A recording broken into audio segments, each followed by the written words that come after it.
Void friends and family, Terran here, and I'm back with another build video. This is for the Terran Raider. This is a nice little cloaky ship that it's not really a endgame kind of ship. I mean, you could buy this off the Zen store, and I mean, everyone should have this if you're running Temporal Surge, obviously. This is a really nice ship. I really enjoy flying this. It's a great way if you want to be the cloaky, stealthy kind of person and just roll up to them and then give them the old razzle dazzle, or Shazam as Doc likes to call it. Then this is definitely the ship for you. It moves like an escort and everything. Or a raider, I should say. Really agile. It really is a really nice ship. I wish I had pilot maneuvers, but it's alright. It's still not too bad. Let's dive into this ship. Alright, so these are kind of, I mean, hard to get as far as the weapons, but these are pretty much my go-to phaser weapons, exception of the new ones that just came out, which give hull pen. I might actually swap these out for that, but these are nice. Now, you can't get these mixed up with the fleet ones. The advanced phaser beams, they give a bonus to crit severity. And if you know anything about my builds, I love crit severity. So 5% chance, a plus 40 crit severity. Now, the more you have of these, it's only 10% per. So if you had 5 of these, it would be 50% crit severity as your bonus. So yeah, they're broken down individually, but these are really nice. And again, we're going for the build where you're like all cloaked, you're rolling up, you're all stealthy, and then uncloak, and we're just giving everything we got as hard as possible, as quick as possible. And I think these do a really nice job. Again, I might actually swap these out. It's been a while since I've been on this build. I might actually swap these out for the newer phasers that just came out. Obviously, we have a piezo weapon. Don't leave home without it. This aft weapon, I mean, I wish I had something else to put here as far as a Omni. This is nice. It does give a little bit of a chance for turn rate, flight speed, all that good stuff. But as long as you have something that is Omni in this slot, again, you're facing your target. You want all weapons firing. You don't want to be moving around. You just want to cloak, move up to the target, uncloak, proc everything, hold them, and just razzle dazzle. Our experimental weapon, my choice for this is the Graviton Implosion Charge. Really cool to have. Brings down the damage resistance rating. Now, I steer away from this a little bit because if you look there, it decreases with distance from target. Again, I think it really fits this build because you're rolling up to a target that is either not moving or is already being attacked or something, or is a slow moving target.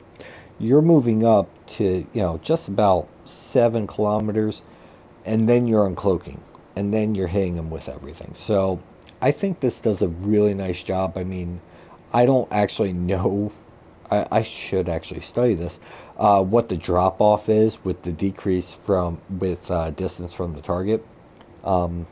Yeah, I might actually look into that. But again, I think it's really good for this build and this playstyle. Our devices are pretty much the same as any other. We have our red matter capacitor and our subspace field modulator. Again, just a warning, be careful with this. If you're not used to taking a whole lot of damage and all of a sudden you're taking a ton of damage, read your combat logs. You should always have your combat logs pulled up at PvP. If somebody in the off chance is using a proton weapon, it's time to take this off and either just slot something else. I have some dilithium batteries here. As long as they're weapon batteries, I would go with weapon batteries for this build, not auxiliary. This isn't your typical auxiliary, flying ship.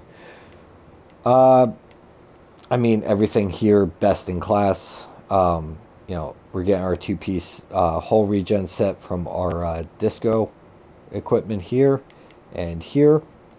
Gemidar Deflector, best in class. Again, no brainer.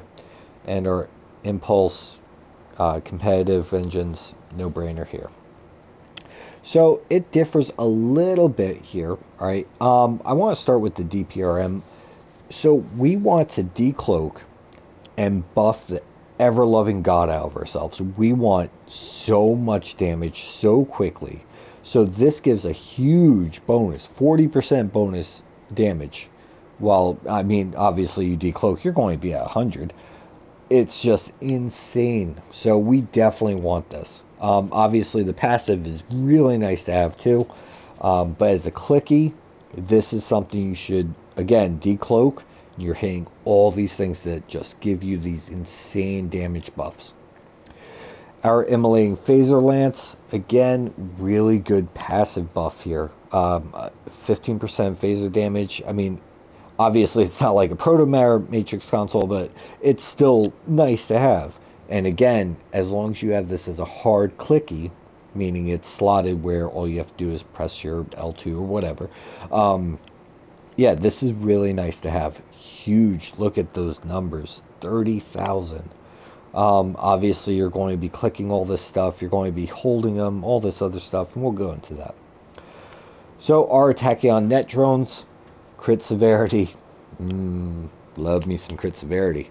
The perception is really, really nice. Huge boost to perception there on the passives.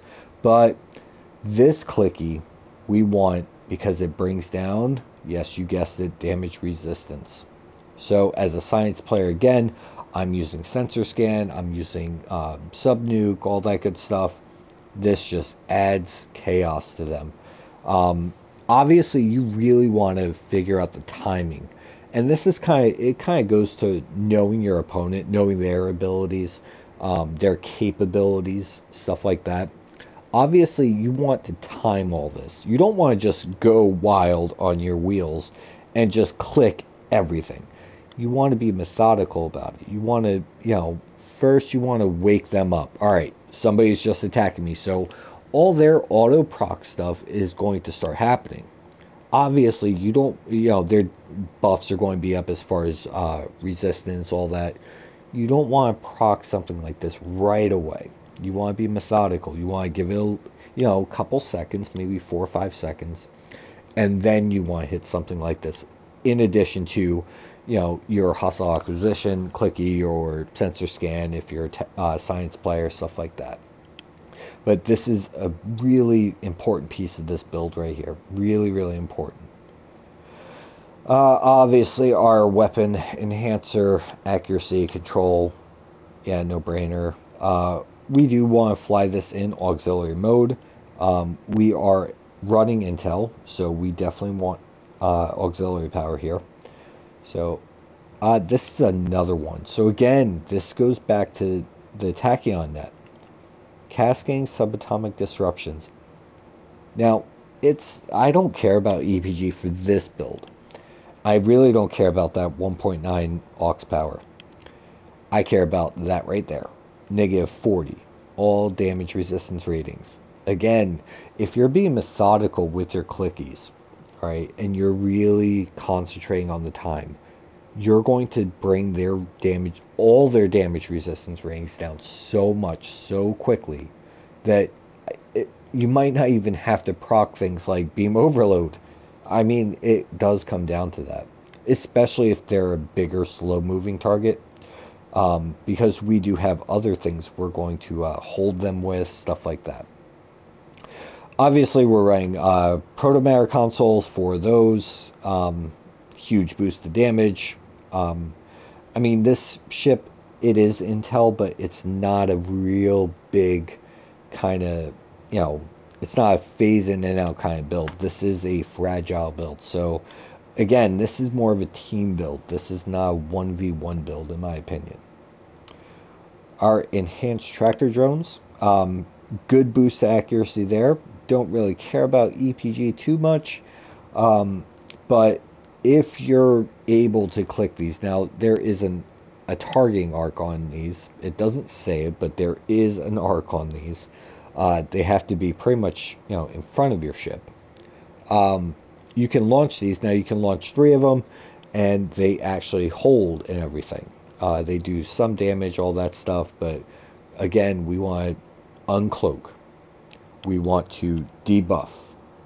We want to hold them still. And these are going to do a great job at doing that. Hostile acquisitions. I love me some control. Accuracy is really up there.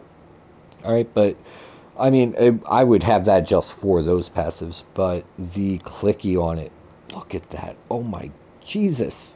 -50 all damage resistance rate.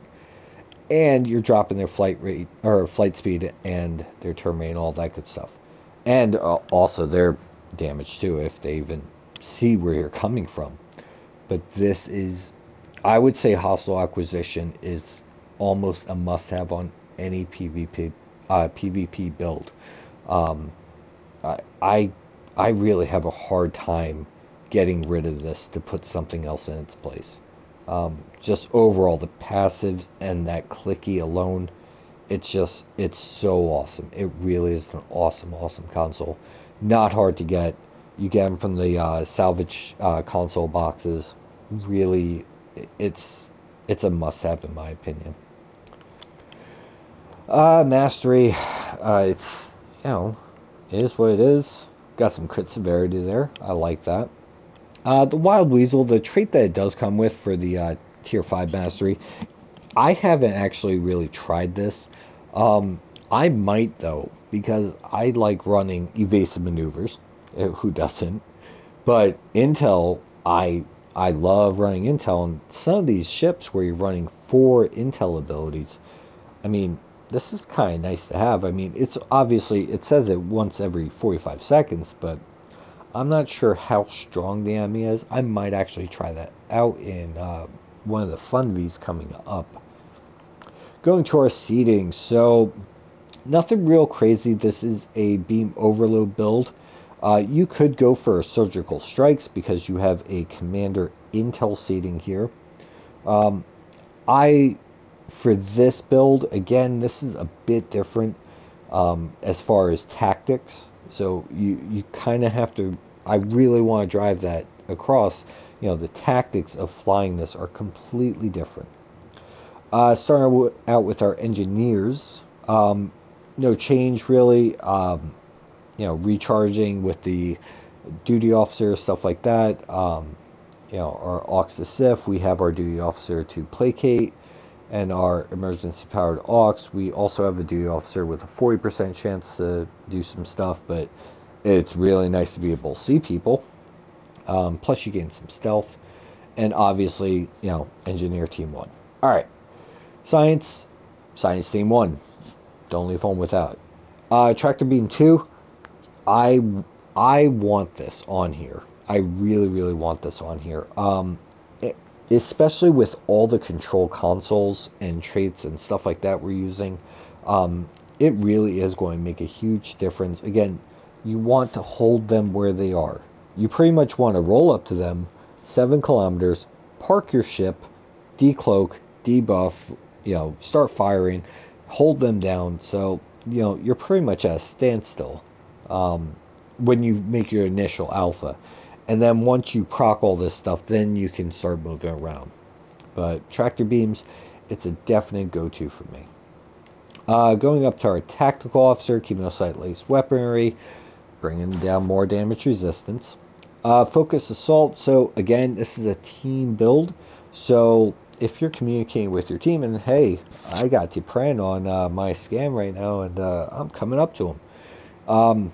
If you could get them to start coming up, and then proc this, obviously the stats are there. It really is nice to have. This is a beam overload 3, so there it is, beam overload 3. No explanation there. Intel team 1 and 2, again, they share cooldown, but it's not the same cooldown. For this, I like to use subnucleon carrier wave. You can switch this out for evade target lock, but again, this is not a dog fighting ship in my opinion. This is a team build. This is I'm rolling up to an enemy, I'm just going to annihilate them upon decloaking. This is extremely important. Delta 3. So again, damage resistance ratings are dropping. It's a no-brainer. You need this trait for this build. For me, at least. I mean, again, all my builds, they're not end-all, be-all. You know, there's always someone better. But I don't know. I mean, usually when I make a build and, you know, it comes out, you know, 20-0, 40-0, whatever, or I go months without getting defeated in it, you know, usually that becomes a staple build, and, you know, I'm hard pressed to find somebody that can actually kill me. So Delta 3, again, some people use this just for the stealth on their opponent, but that damage resistance rating is just crucial. It's a devastating blow to them. Obviously, the actual DOFFs you use, you know, it's up to you. I always use my Nausicaan and my Mr. Potato Head because they both have Pirate. I don't care what you say about nerfing, all that stuff. I still see a huge difference. Alright, moving on. Knock out our specializations. So, again, team ship, it's command first, intel second. Command, you get this nice little clicky down here, boost morale. It removes control effects, placates, all that good stuff for 4 seconds. Nice cooldown, only a minute. I mean, again, it's a team build. Really nice to have. Intel team, so we go up here, and we're flying in auxiliary mode. Oh, where am I going? Auxiliary mode, so more auxiliary, the more stealth and perception. This one is kind of cool because while cloaked, it's there. So yeah, we're flying in auxiliary. We have our, you know, console that takes care of that, all that good stuff. So moving on to our captain skills. All right, so actually, wow, that should not be there. Terran targeting systems, do not use that. Yeah, a lot of people are doing crits, and you don't want your speed reduced. This trait should not be there. I don't know why it is, but it should not be there. Superior astrophysicist, perception. That's the only thing I care about there. Pseudo submission. I love me some placate stuff. Again, that would change. Cooldowns, blue skies. You know, it's pretty much the same stuff.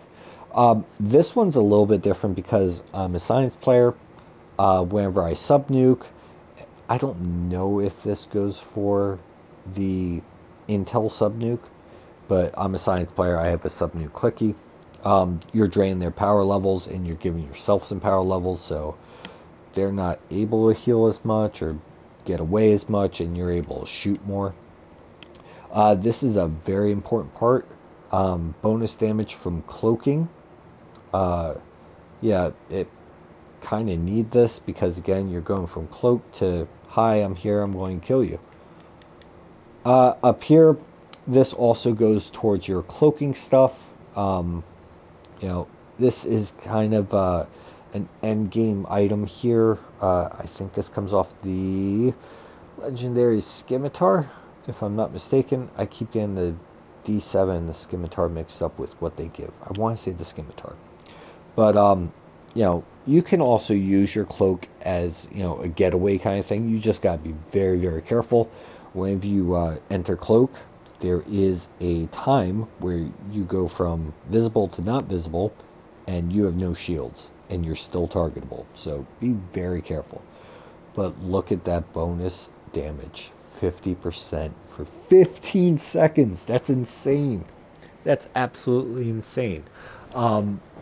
It's a must-have for me. I mean, for a cloaky build, oh my god, that is insane. 50%. That is huge. Plus you get some hit points and all that good stuff, but so you gotta remember how these things actually activate. Obviously our Delta 3 is going to activate this, but our Delta 3 also has only a few seconds to bring that down. I think it was 5 seconds. So you really gotta time this correctly, and that's where it comes into not just, you know, throw controller into wall 3, you know, and hope for the best on your wheels. You really gotta watch what you're doing and be methodical in your clicks. This should not be there. That's a little bit weird. I was completely unprepared for this video. Let's find a trait that I would put in there then. I'm going to find me a trait, alright. I don't know why that was on there. That is kind of nice. I mean, I'll slot it for now. Let's go through. So this ship does have temporal. If you can make it work, I mean, you know, it's only a lieutenant commander slot, but if you can make it work, then that'd be okay. You know what I would equip on here? I would equip... Where'd it go? Or do I already have it equipped? I don't. Where is it? Oh god, it's going to be a long video now. Oh no, I'm in danger. Invasive maneuvers, where is it? There it is. I would click that one. Obviously, you know, this is a team ship. Evasive maneuvers, I'm going to want to click that to get the hell out of dodge when you start taking damage. I think this is a nice fit for this slot. You could T6X this and obviously add another trait, but you know, again, this is more of a budget friendly kind of build. I know that some things, you know, are a little bit going towards endgame, but I mean, stuff like Invincible, that's kind of a staple. Temporal Surge comes with this ship. Invincible, you do need it for this one. You know, I've done other ships where you're placating and you're all cloaky and stealthy and stuff, where you're never taking damage, so you can really just focus on, you know, putting out damage. You don't have to worry about dying because you're never getting targeted. But for this, you do tend to take a bit more damage. Again, Temporal Surge, it should be a hard clicky after you debuff them, after you put down all those negative damage resistance ratings. And then Concealed Repairs, you know, you cloak or you placate, which the ship is all about placating. You repair, you know, tons of your hull. I mean, this is a really best-in-class kind of deal. Real quick through the space traits, nothing crazy here. We're flying auxiliaries, so we want some boosted power levels, stuff like that. So this goes towards when you first attack them and maybe you didn't debuff them or something like that. You get additional hull pen or armor pen, you know, for 5 seconds. I kind of flip-flop on this. I'm not really set in stone on it, but it is nice to have. Counterstroke, this is really nice to have. I mean, you know, everyone's laying down control. Crit severity, and critical deflections. Alright, so that pretty much wraps it up. Oh wait, we forgot our duty officers. There they are. So, oh my god, more negative all damage. Guys, when used right, this ship is really, really devastating. It really is. I mean, and this build can be applied for others, just with the, you know, Federation ship being there, and it's, you know, a quick moving ship, and it cloaks. Yeah, this is really a really great sneaky kind of, holy crap, I'm all of a sudden at, you know, 5% hull. So yeah, sensors officers, I mean, you know, get it if you can. Expensive damage control engineer, this goes towards your aux to SIF, engineering, bridge officer ability. Warp core engineer goes towards your emergency power to auxiliary, but still a really nice boost, even though it's just a chance. Con officer, evasive maneuvers, all ties in. And our deflector officers, I'm running 2 of these because lots of engineers and lots of intel skills, so pretty much a 30 and 60% chance there. Very nice to have. I think that does it. I think that's it. Yeah, again, guys, this is a really nice build. I really enjoy it. It's fun to use in Karat for sure, because a lot of people, they sit on Crack Planet and they're just sitting there and it's quiet, and then you're coming in and you're all cloaky and everything. And it's really, it makes it fun. You know, a lot of Federation players, they don't get experience with cloaks, so you know, it it's a great ship overall. As always, I hope this helps somebody out there, and I look forward to our next video.